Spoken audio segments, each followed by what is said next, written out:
할렐루야. 말씀으로 하루를 시작하는 우리를 통해 영광 받으시는 그 하나님을 찬양합니다. 오늘부터 시편이 시작됩니다. 시편 1편은 시편 전체의 서론입니다. 여기서 말씀하고자 하는 것은 무엇입니까? 그것은 의인의 길이 무엇인지 알고 죄인의 멸망할 자리를 경계하는 것, 삶의 길을 가르치고 죽음의 길을 경고하는 것입니다. 세상 사람들은 넓게 두 종류로 나뉩니다. 의인과 악인입니다. 이렇게 나누는 기준은 무엇입니까? 악인에 대한 성경적 정의는 하나님이 없는 사람입니다. 오늘 본문에서 말하는 악인도 하나님이 없는 사람을 가리키고 있습니다. 복 있는 사람은 주야로 하나님을 생각합니다. 세상의 잡다한 고민과 어떠한 염려와 욕망 대신에 하나님을 생각하기로 선택하는 것이죠.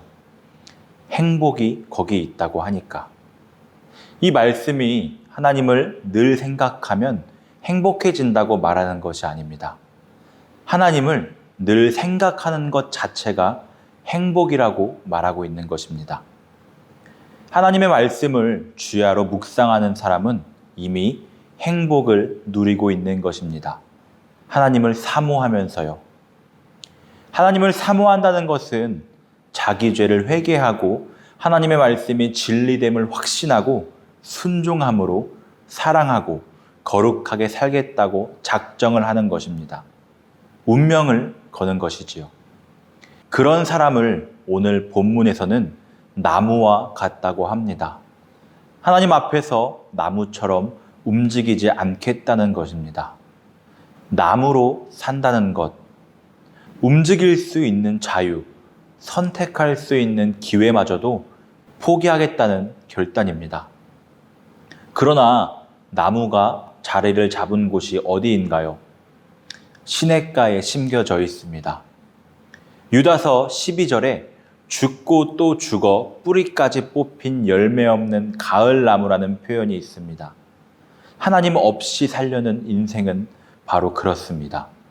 그러나 하나님과 동행하는 사람은 시냇가에 심겨져 잎이 청청한 푸른 나무와 같습니다.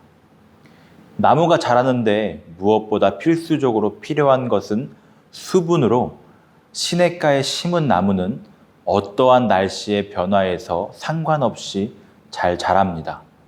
무럭무럭 자라서 뿌리가 땅속 깊이 생명의 근원을 향해 자라갑니다. 시들지 않으며 풍성한 열매를 맺습니다. 그런데 이 놀라운 생명의 역사는 어떤 수고로 되는 것이 아닙니다. 그냥 저절로 자연스럽게 되는 것입니다. 하나님을 주야로 사모하는 사람이 되면 이런 축복을 누리게 되는 것을 믿으시기 바랍니다.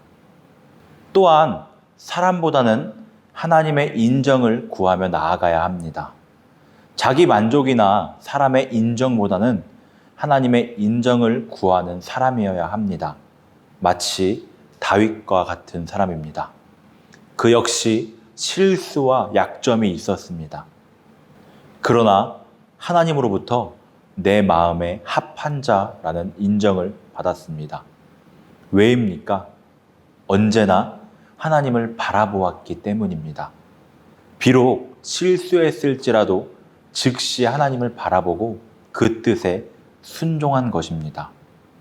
하나님을 바라본다는 것, 결국 하나님께 인정받는 삶을 살기 위해 하나님의 말씀을 주야로 묵상해야 합니다. 하나님의 말씀을 잘 살펴 마음에 담아 그대로 살아내는 것입니다. 말씀을 꼭 붙들고 사는 저와 여러분이 되기를 원합니다. 그러면 그 말씀이 우리를 붙들 것입니다. 즉, 일상생활 어디에서도 그 말씀이 우리들에게 가르침을 주고 깨닫게 하여 주실 것입니다. 그래서 고통과 고난 속에서도 흔들리지 않고 주의 말씀에 의지하여 능히 헤쳐나갈 수 있습니다. 그러나 악인은 바람에 나는 겨와 같은 사람입니다. 겨는 수분이 없고 알맹이도 없고 가벼워 날아가며 무가치합니다. 뿌리가 없기 때문입니다. 생명이 없는 것입니다. 하나님 없는 인생은 그와 같습니다. 인정을 받지 못하며 그들의 생활이 일시적으로 즐겁고 좋을지라도 결국은 멸망으로 끝을 맺게 됩니다.